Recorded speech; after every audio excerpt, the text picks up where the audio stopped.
guys! Welcome back to my YouTube channel. For today's video, pupunta ako ngayon sa East Coast Beach kasi doon ako tatambay.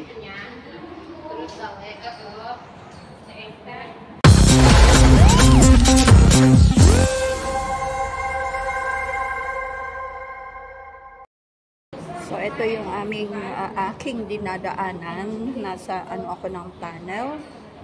Nasa underground.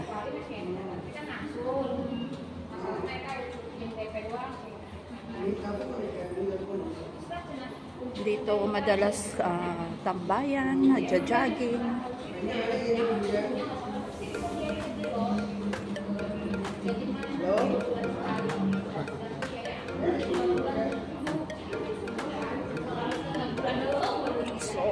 Ito na, malapit na ako guys, pero super laki, super haba itong East Coast Beach na ito. May mga kanya-kanya silang area. Pwede ka dito, pwede ka mag party. Kung gusto mong mag barbecue, meron silang mga barbecue pit. O diba, nakakahingal. Konting hagdanan pa lang nahihingal na ako. Hirap talaga pag nagkakaedad. So meron din silang mga kainan dito.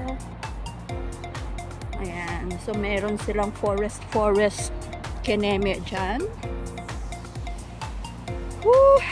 Hingal. Hingal pa, walang walang exercise. Iba yung exercise talaga na talagang totoong exercise kaysa sa lakad-lakad na trabaho. So ayan, meron soccer naman. Soccer ba? Football, I don't know.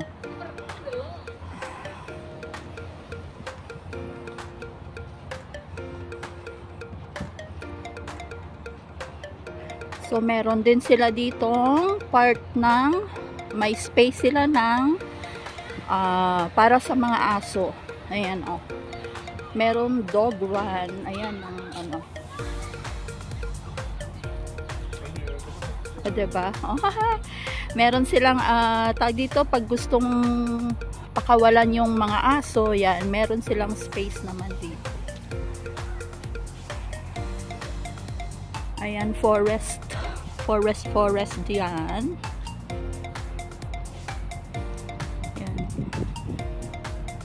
Ang forest dito guys, hindi naman nakakatakot. Hindi kagaya dyan sa Pinas na, my goodness, parang walang mga has na papasok. Pero dito, wala naman. Hindi ko lang alam kasi hindi ko naman napapasok dyan.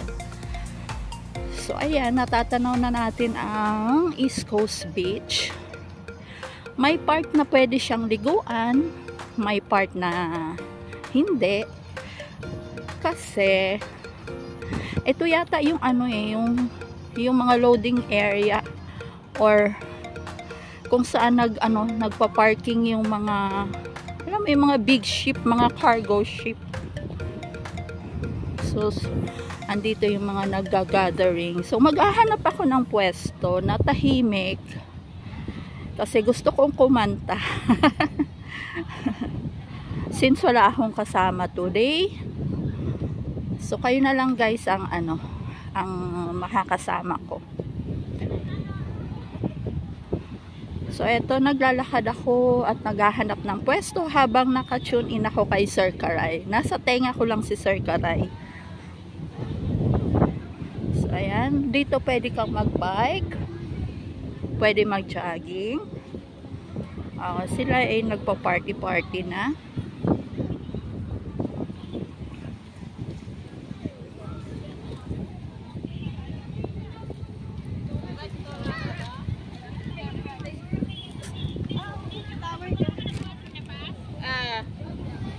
So kung makikita nyo, talagang ang haba niyan from there. Actually hindi ko abot tanaw yung kung gaano kalaki tong East Coast na ito. So ayan ayan mga cargo ship.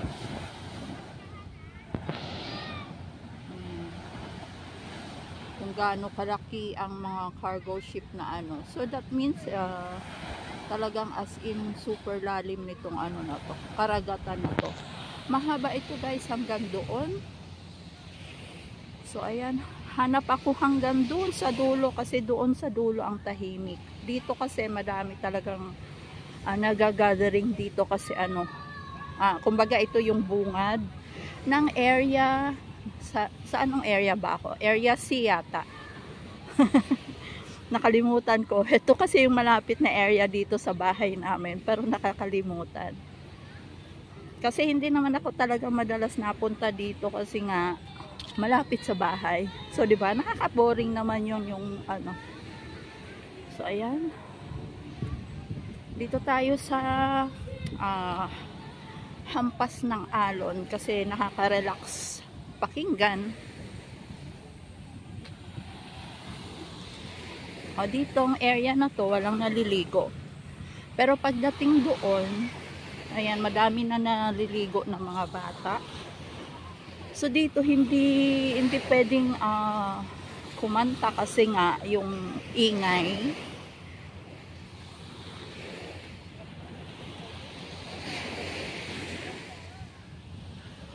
So ayun, nakakamiss maligo sa dagat. Tapos doon sa dulo meron ano, pwede kang mag-volleyball. Ayan, doon ang volleyball area.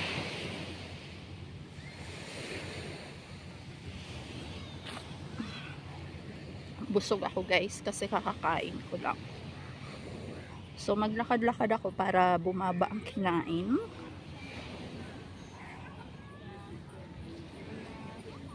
Madami nga lang bata dito kaya hindi ko alam kung ano, kung allow nila ano to.